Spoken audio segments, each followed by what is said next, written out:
Harka fuunee dhaggeeffattootaa fi daawwattoonni Oromiyaa Miidiyaa Teknooloojii akkam nagaa jirtan fayyaa keessan jechaa nageenyi keenya kan onni irraa maddee bakkuma jirtanitti isin haa ga'u jenna. Akkuma beekamu guyyaa haddaa sagantaa keenya marii sonsaa qeerroo irraa guyyaa haddaa kan isinii dabarsinu torbaanitti guyyaa tokko akkuma kanaanii guyyaa haddaa immoo qeerroo tokko Oromiyaa irraa qabadheetiin isinii dhufe. Qeerroon kun akkuma beekamutti nama yeroo dheeraa fi qeerroo kakaasaa turee fi akkuma kanaanii keessumaan qooda qabsoo Oromoo keessatti qooda leencaa nama qabudha. Haaluma kanaanii keessumaan guyyaa haddaa turtii keenya sonsaa qeerroo wajjin turtii gaarii isiniin jedha.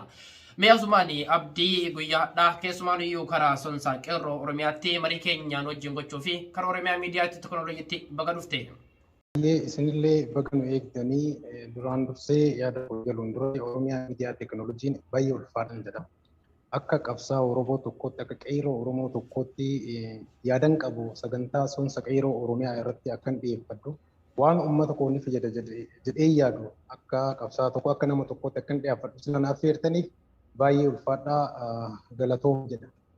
Okay, mee kunumaan itti aansuu fi sagantaan keenya guyyaa haddaa yookiin sonsaa qeerroo mata dureen isaa akkuma beekamutti lammiilee Oromootii fi lammiilee Itoophiyaa biyya Suudi Arabiyaa keessatti rakkoo hamaa yeroo ammaa kana dararaa hoggaa lamaa olii fi hanga hoggaa tokko baatii 8tti dararamaa jiranii irraa kan mari'annu ta'a. Mee sagantaa kanaan dursatti keessumaan iyyuu haalli yeroo ammaa ijoolleen Suudi Arabiyaa keessa jirtu baay'ee yaaddoo hamaadha. Mee keessumaan ijoolleen Suudi Arabiyaa hoggaa kana hunda hangammaatti kara biyyaatti kan deebisuu didanii fi rakkoon kun rakkoo mootummaa Suudiiti moo rakkoo mootummaa Itoophiyaati jetteen kan ilaaltu abdii.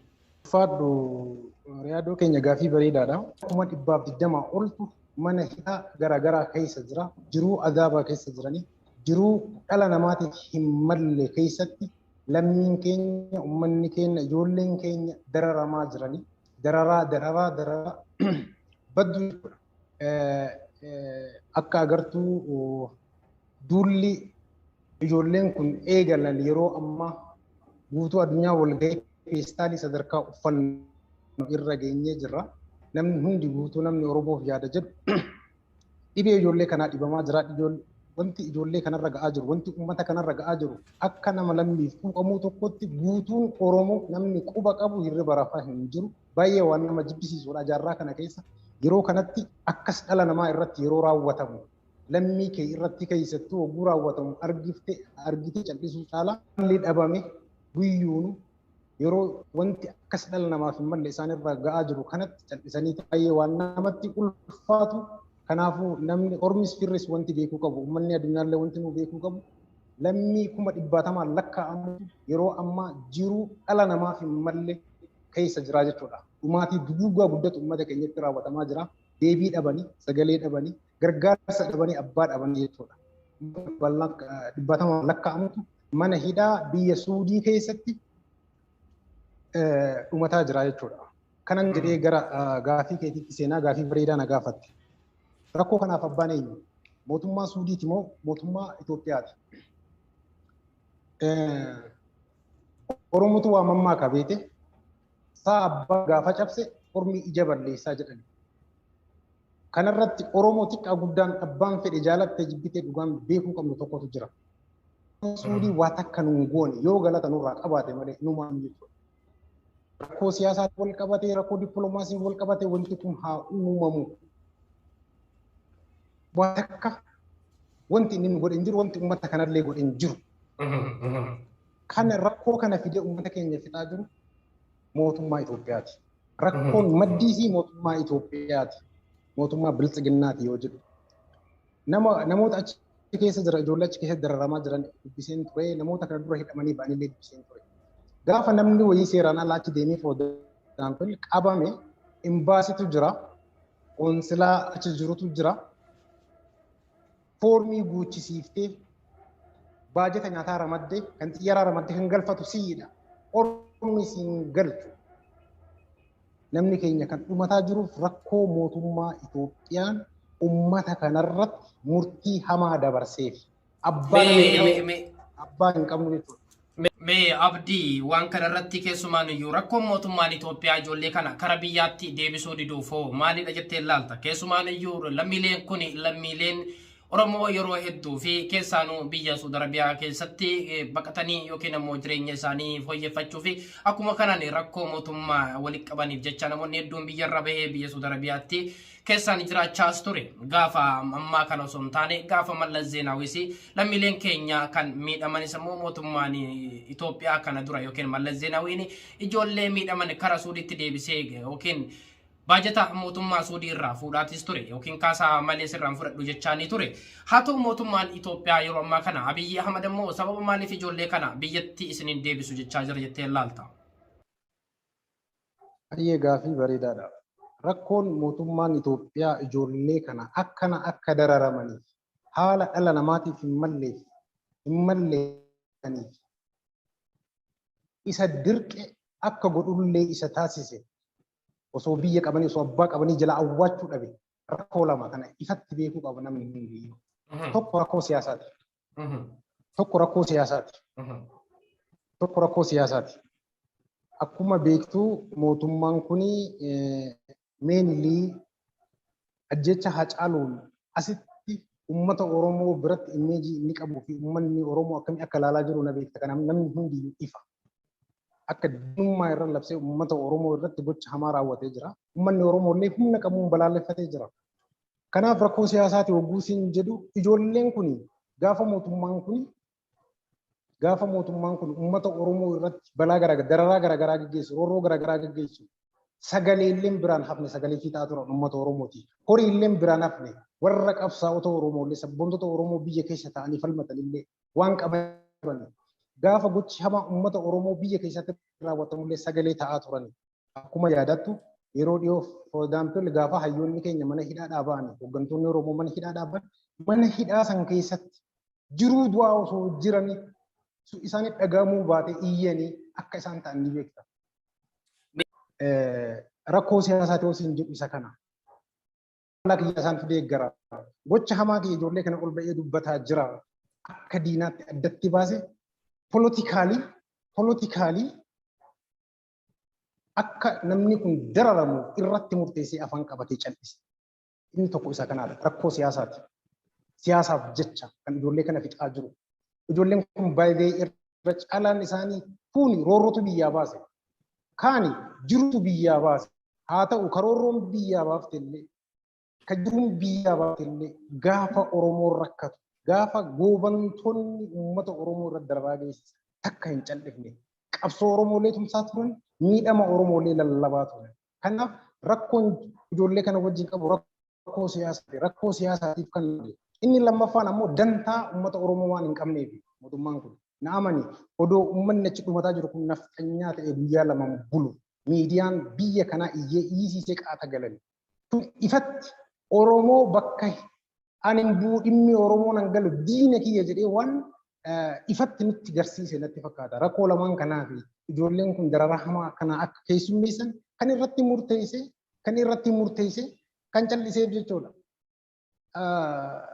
Waan ijoollee kana galchuun akka dhabeen jenne guyyaa walgahii guyyaa 4-3 keessatti birrii meeqa baase mana ittiin haaromsiisuuf birrii meeqa baasan naqameeti. Rakkoon gurguddoon rakkoo lamaan kana tokko rakkoo siyaasaa lama dantaa uummata Oromoo waan hin qabneef dhumattuu baatte dantaa keetii miti. Because sirnichi sirna leelliftoota dhimma siyaasaatiin miti. Ijoolleen waan takka ajandaa siyaasaa hin qabu. Kaleessas gaafa ala jiran kan roorroo Oromoo dubbatanii jiran Oromoo roorrifame gargaaranii jiran bakka Oromoo harkatti gargaaranii jiran. Maa ajjeefta Oromoo jechuun yakka biyya kana keessatti maa mirga koo sarbite jechuun yakka ija siyaasaatiin ilaala warra siyaasaas godhan mootummaa bilchiginnaatiif siyaasa ajandaa siyaasaati. Gaafa Oromoo akka namaa ta'a gaafa mirga koo sarbita gaafa maaf na ajjeefta gaafa jettu yakkamaadhaati. Ija siyaasaatiin silaalanii siyaasa paartii isaanii hin deeggarreedha. Na hubatte ijoolleen garuu kaleessa illee siyaasaaf ebaluu jedhanii addan baafne abbaa fedhe deeggaruu namni mirga qaba. Dhugaa Oromoo dubbatanii biyya kana keessa ta'aniyyuu tokko deeggaranii bakka Oromoo rakkate deeggaranii bakka Oromoo roorrifamee sagalee ta'anii. Kanatu ajandaa siyaasaa bilchiginnaa biratti. Ajandaan siyaasaa isa kanaadha malee ijoolleen ala jiranii dhufanii aangoo isatti wajjin dorgomanii irraa fudhataa hin jirani. Lammii Oromooti. Dhugaa Oromoo dubbatanii. Gaafa Oromoo rorrifamu. Gaafa Oromoo rakkate Oromoo deeggarani. Kan ajjeese maa ajjeeftanaan jetta. Ajandaa siyaasaati isaan biratti. Kara arrakkise maa rakkate jetta. Kara rakkate maa gargaarta. Rakkoon siyaasaati jechuudha. Onnoo biratti uummata bilisiginnaa kana biratti mootummaa yeroo ammaa biyya kana bulchaa jiru biratti malee ijoollee ajandaa siyaasaa keessa illee hin jiran biyya ambaa jiran baqattoota fuuruu isaaniitiin kushiinaa namaa xaraganii sibiila baadhatanii warra jiraatanidha. Kanuma. Okay, Abdii mee keessumaanuyyuu mee Abdii waan kanaan keessumaanuyyuu hayyoonni Oromootii fi akkuma kanaanii paartileen Oromoo biyya keessa jiran hanga ammaatti ibsaa fi akkuma kanaanii mootummaa kanarrattis dhiibbaa hanga ammaatti waan godhaa jiranii waan argaatis jiru. Mee keessumaanuyyuu paartiin Oromoo yookiin ammoo KFO fi ABO'nis waan kanarratti hanga ammaa dhiibbaa mootummaa irra godhaa jiran maalidha? Kan argite jirta yookiin ammoo mohoon godhin maaliif godhuu dhaban jettee ilaalta? Gaaffii kana gaaffii sirriidhaa garuu bifa lamaan hubachuun barbaachisaadha Oromoo hunduu.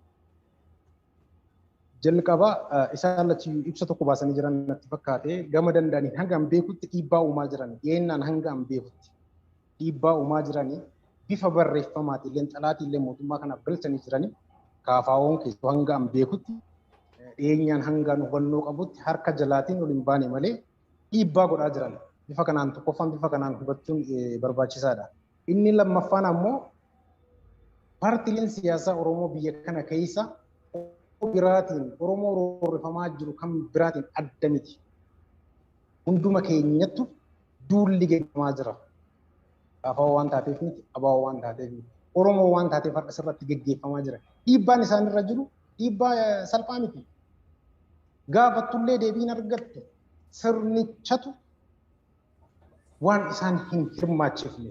Haa ta'uuti garuu tokkoffaa wanti harka jalaan godhan jira. Nam beekaa dhiyeenyaan deebiin arganne garuu deebiin hin kennamneef mootummaa irraa dhiibbaa hanga danda'an jiranii. Inni lammaffaan ammoo isaan iyyuu akkuma ijoollee kanaa dhiibbaa addaatu irra jira. Waan isaan irra geggeeffame deeggartoota isaanii irra geggeeffame akka dhaabaatti hooggantoota isaanii irra geggeeffame hundi keenyaa hukuba qaba.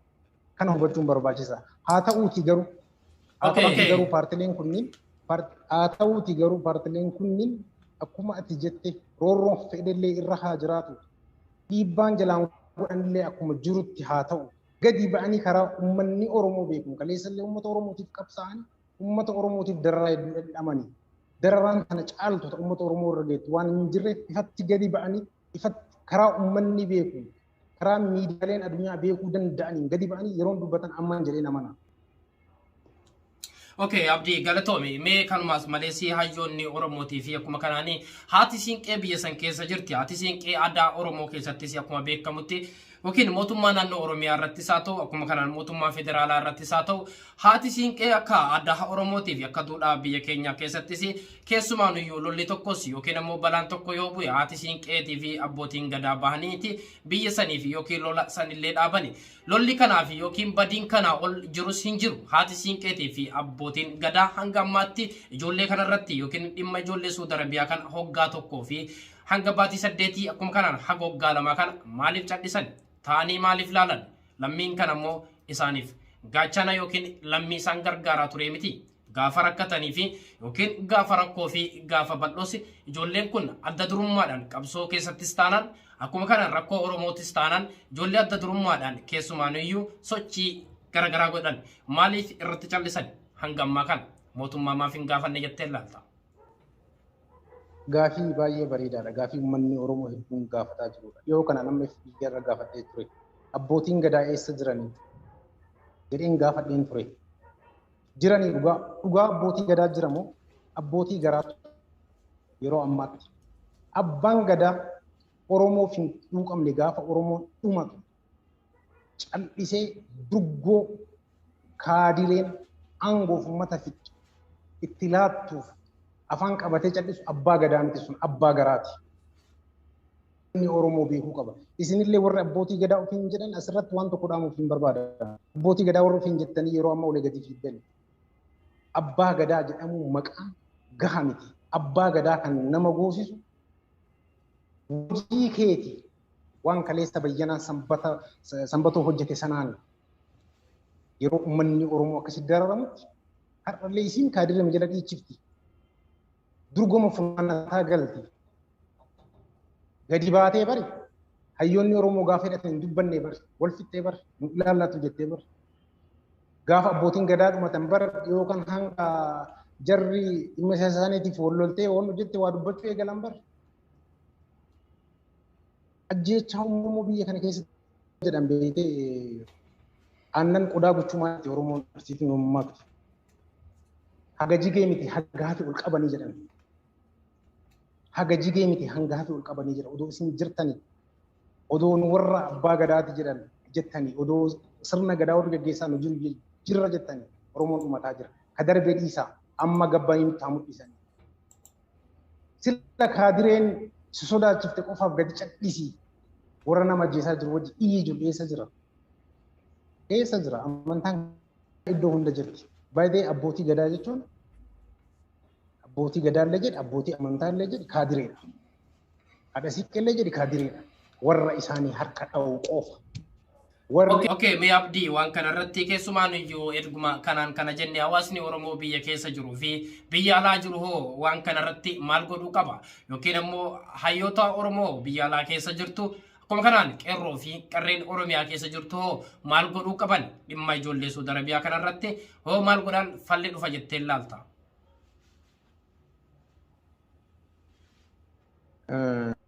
Galatoomii gaafii bareedaadha. Falli iddoon jirtu idduma kana. Falli kan Oromooti. Abbaa gadaallee agarree akka kaadiree ta'e, abbaa amantiillee agarree kaadiree akka ta'e, mootummaallee agarree akka hin jirre akka hin qabne odoo hunda qabaanne har'a lammiin keenya sadarkaa kanatti akkanan ta'u. Hunda agarree jirra. Falli isaa hoo maali? Eenyu abbaarree rakkoo furmaata kanaaf kan jedhu yoo itti deemne uummata Oromooti.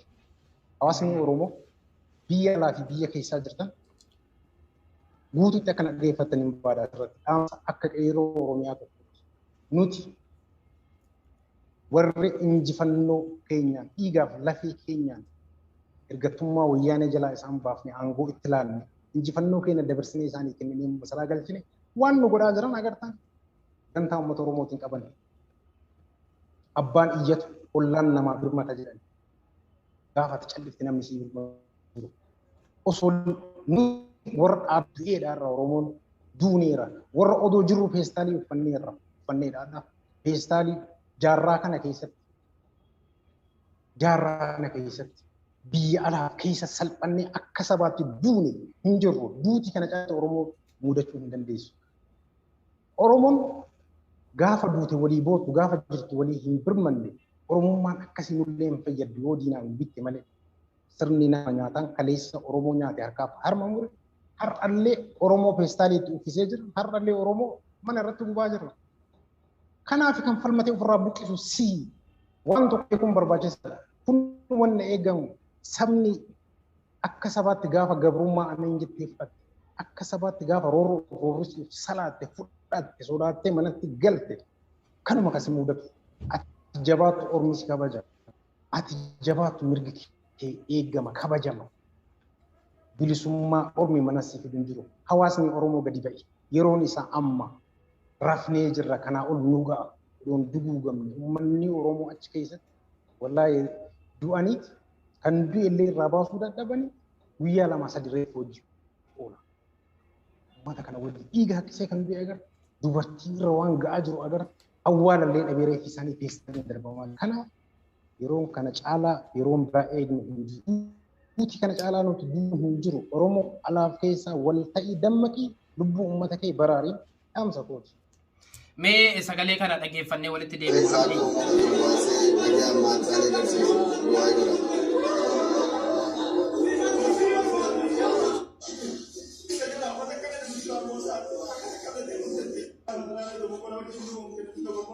viidiyoon kun viidiyoo ijoollee Saudi Arabiyaa keessatti mana hidhaa keessaa booyanidha.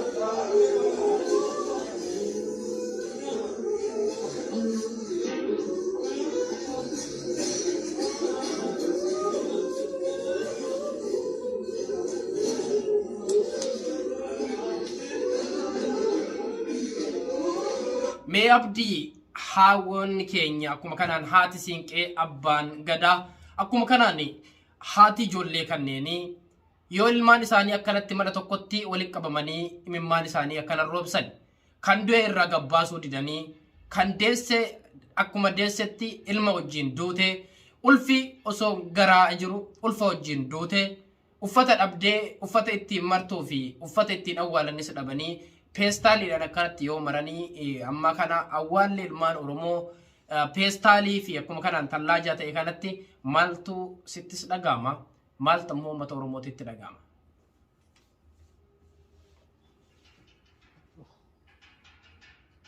Ifama miirati akka osoo carraa qabaannee odoo kana arguu waan warri du'an carraa qabeessa beekan dhugaa sin jiran jaadoo baay'ee carraa qabeessa odoo kana arguun baay'ee natti tola ture. Har'a jaarraa 21ffaa keessatti gaafa Oromoon moo'ee injifannoo isaa dabarse warra waggaa 27 sanyaati kennee bilisa isaan baasee masaraa galchine jaana keessa gochi kanaa uummata Oromoo irratti raawwatu odoo carraan qabaadhee du'een darbee natti tola ture odoo arguu baadhee beekte duuti kanaa olii waan hin jirreef jechuudha. Maal jettee ibsita waan jedheen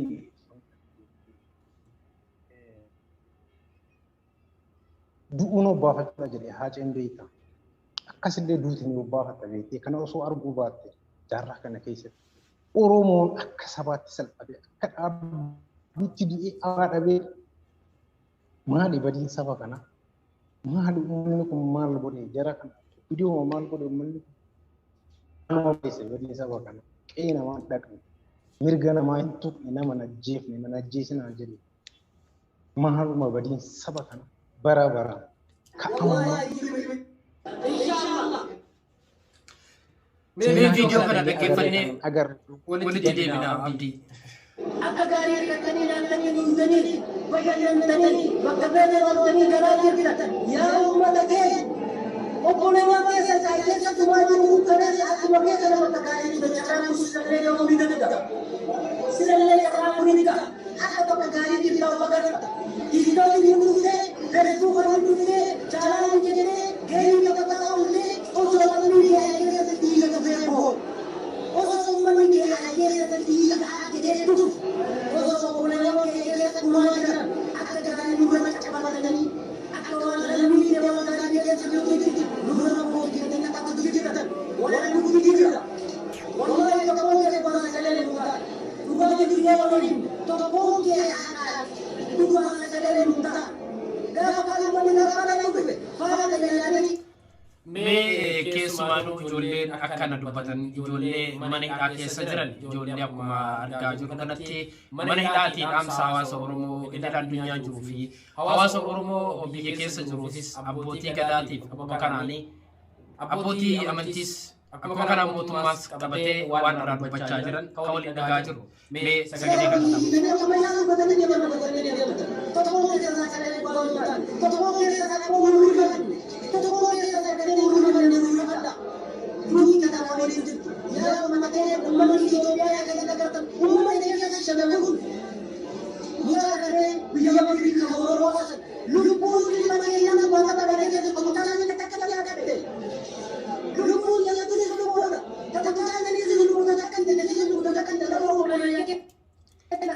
waan amma ijoolleen kun dubbataa jiran keessaa waan hedduu nama ajaa'ibu fi mucaa magriibitti dhoowwee riyaadii lubbuun teenya kan riyaadii nan qanne addunyaan hundi riyaadiif birmattee garuu ammoo nuuf immoo namoota miliyoonaa yookiin ammoo namoota dhibbootamaan as keessatti jirru kana nuuf birmatu kadhabdan keenyatu lubbuun rakashamoo maalidha jedhee gaafate. Mee gaafii kanaaf deebii maal deebista akka qeerrootti?